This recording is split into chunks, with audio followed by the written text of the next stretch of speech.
premiere. Last year this was released and also broadcasted in the UK and also on Dutch television. And the European premiere of the director's cut has an additional footage of about 20 minutes. Can you tell about this extra footage?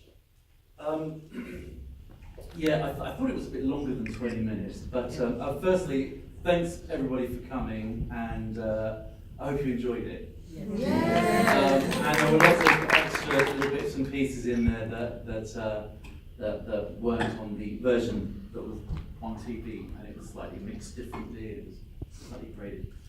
But what's different? That is the actual cut that George put together before that Christmas 2016. And for TV, we had to cut it down to 1 hour and 28 minutes. So it was incredibly painful, but both my George and myself, prior to that Christmas, we cut it down, and I think the running time for this now is about 1 hour 53 minutes, something like that. So it was actually his original cut. So you have all those private moments in there. You've got him talking about the studio, slightly more indulgent, but funny at the same time. We've got the stuff about the arrest. We've got that big joint in his hand in Rio,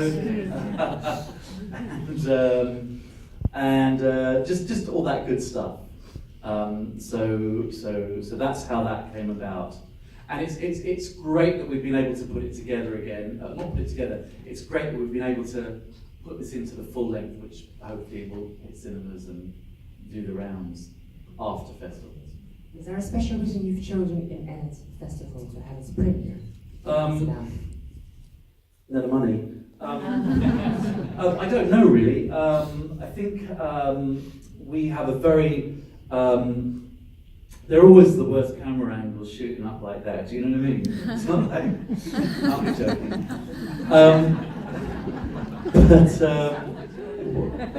Yeah, exactly. That's where I learned it. If that was George, he'd be standing up there shooting from the top left. Do you know what I mean? Yeah. Barbara Streisand was like that, by the way. Anything that she ever shot, anytime she was on TV, the camera was always up and left. And of course, as we all know, making selfies, the camera always looks a bit better up there. What was the question? Any reason why you chose in it? I think we put a strategy together for the festivals, and in it was really important. And Amsterdam was important. It's the first time it's here, so it's an important one, and nice support. And I think that was really why in edit. Well, one of course, the great songs and lyrics written by George is his heritage. And two extras we have heard in the movie, which makes you want to download. It's Chris Martin and Adele. So tell you have Adele and Chris Martin. That's right. That's right. Well, the Adele track, which is at the beginning of the film, we play about 1.5 minutes of it. That was something that I put together for the Grammys. And we had lots of, I think some of you might be familiar with that performance, yeah? Yeah. But not that studio performance. Because she was really nervous on the night, actually. There was a lot of pressure, and we all know she stopped it. Mm-hmm. But that was a version that we that was basically put together for the Grammys. It was just, and I'd heard a studio recording of it, and I called her up and spoke to Jonathan, her management, and we sorted out.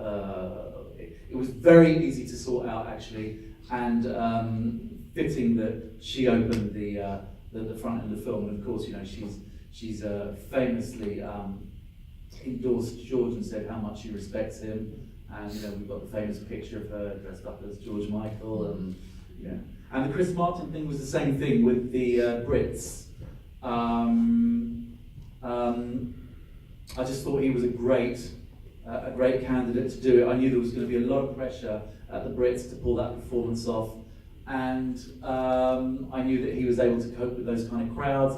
And George really liked him. He was very nervous at the Brits as well, and he went in and re-recorded that for the film. And beautifully done. yeah. Well, because for a moment, sorry to interrupt you, but for a moment I really thought when Chris Martin was singing the song A Different Corner, and suddenly you hear George Michael's voice smoothly going through. For a moment I thought my God, he's walking on stage. It was so brilliantly done. That Well, that was the idea. I mean, the idea was that I mean, I had so many different offers and people coming forward with ideas, and they were all crap. Really, they were just really rubbish. And I knew how I really wanted to do this as a duet, and so you know, I got some of the film from Symphonica, and you know, and then Chris went in and re-recorded it. So that's how that came around, and it worked beautifully. And then they went in and finished it off at the end of the film. So we've got great bookends, Adele and Chris. We're going to start with questions from the George Michael fan club in a minute, but first I have a personal question. Yep. George Michael is considered a lyrical master. What are your favorite 3 lines? Oh. Known him for since you can show me. Obviously some of mine. Favorite 3 lines. Go on then. Go on then. Well, I know favourite 3 songs, and his favourite 2 songs, 3 songs, they're Praying for Time and You've Been Loved. I love that line in Praying for Time,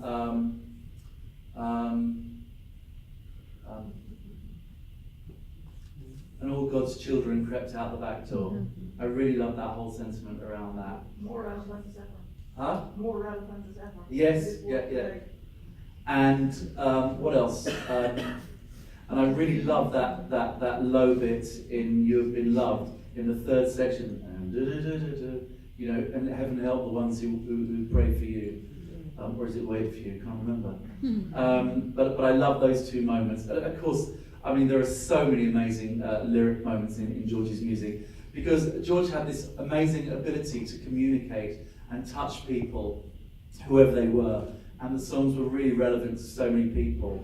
And I often talked about this with George. He could have been an evangelist preacher up in a tower somewhere, and he would have been able to communicate with people. He just had that. He had that gift. That was his gift. His ability to communicate.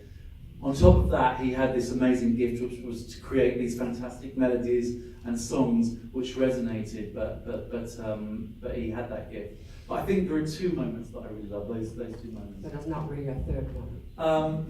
Is there any progress, as in Faith is one project, and after that he was able to choose for himself, as in the lyrics being a part of his state of mind, which resulted in this Without Prejudice. So he has improved his lyrics. Yeah, I think the earlier stuff, a lot of the earlier stuff would have been crafting his music. So from the Wham stuff, you could see the progression as it kind of moved on.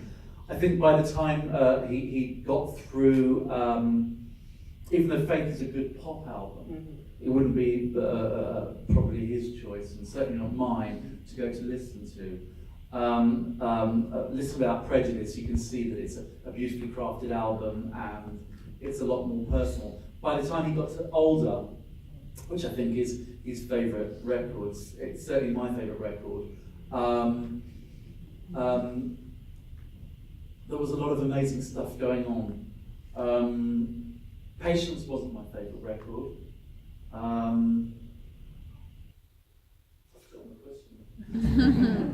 So he has improved his writing skills. Yeah. If you look at the album, later on this Without Prejudice, which he was able to actually write what he was thinking. Yes. And being able to actually be open about it. Yeah.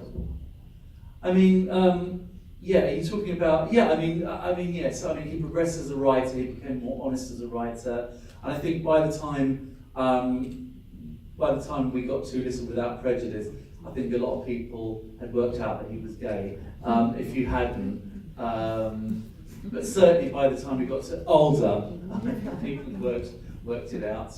But yeah, he'd improved his writing skills, and obviously as he got into the latter years, and his vocal skills as well. That section of Brother Can You Spare a Dime is quite extraordinary. That's one live take, that's one performance. And from Pavarotti in Modena, Pavarotti show, and also an incredible vocal moment in They Won't Go When I Go, the Stevie track. You know, that. So, yeah.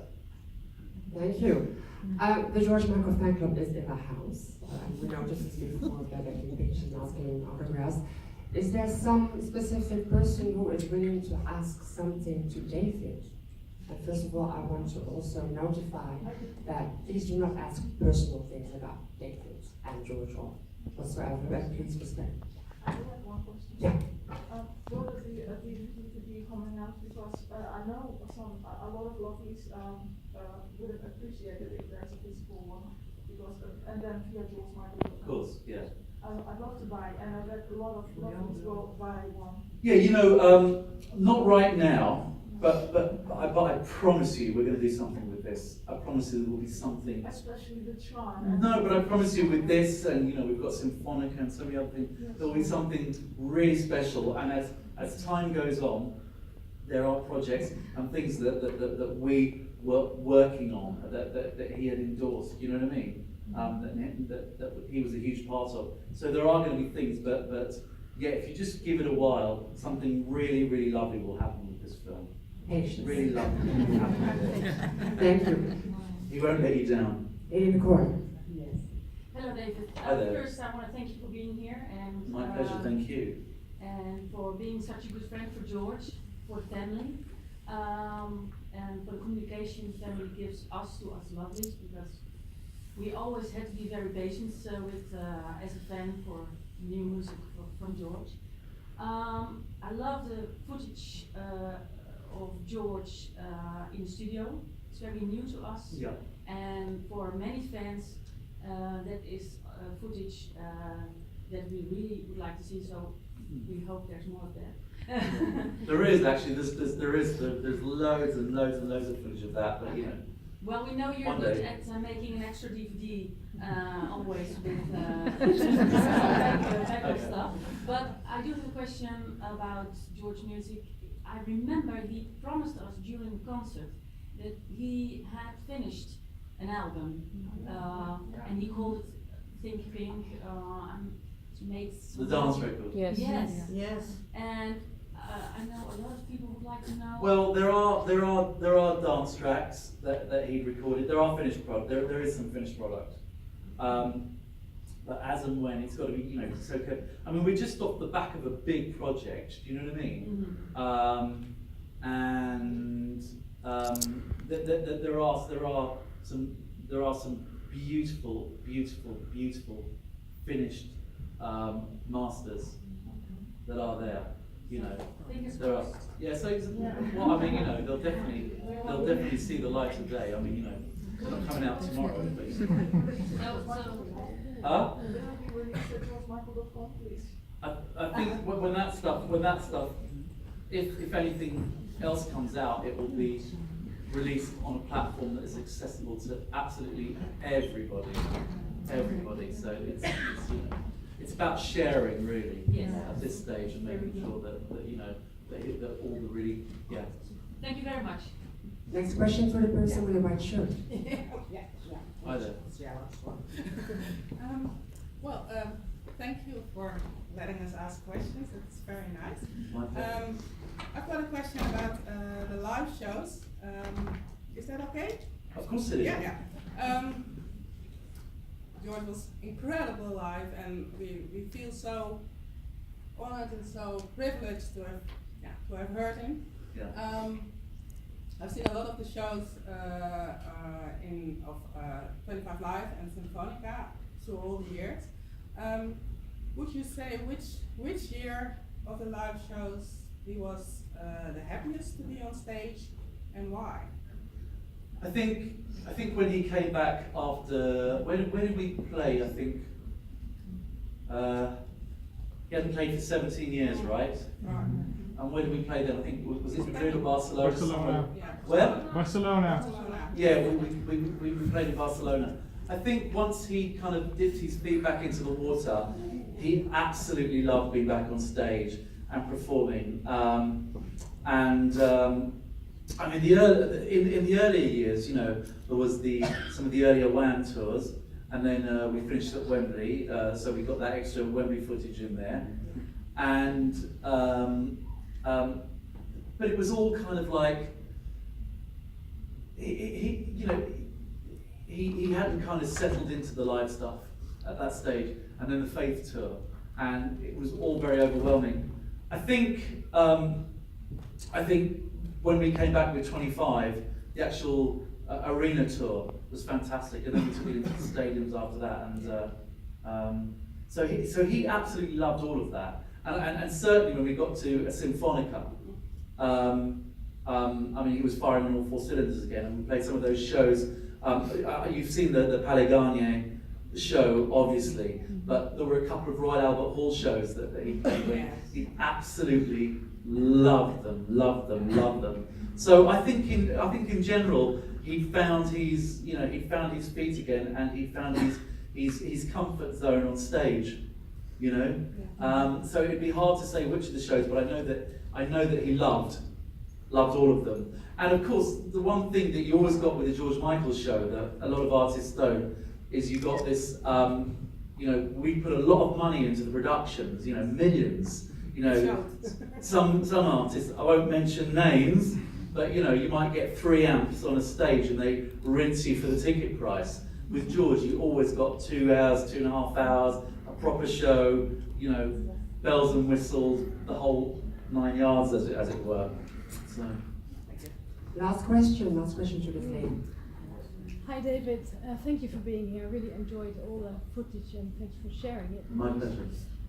My name is Fedra Kwant and I'm a professional bass player and a singer and a huge George Michael fan since I was 4 years old.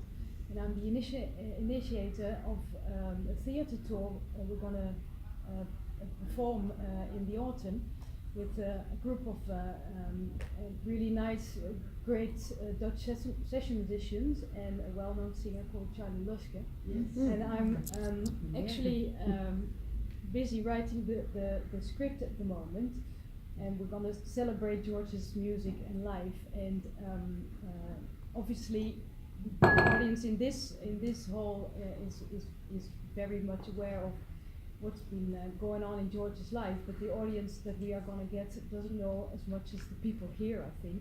So what would be, in your opinion, apart from what George already said in the film, the most important message that we should get across to the audience?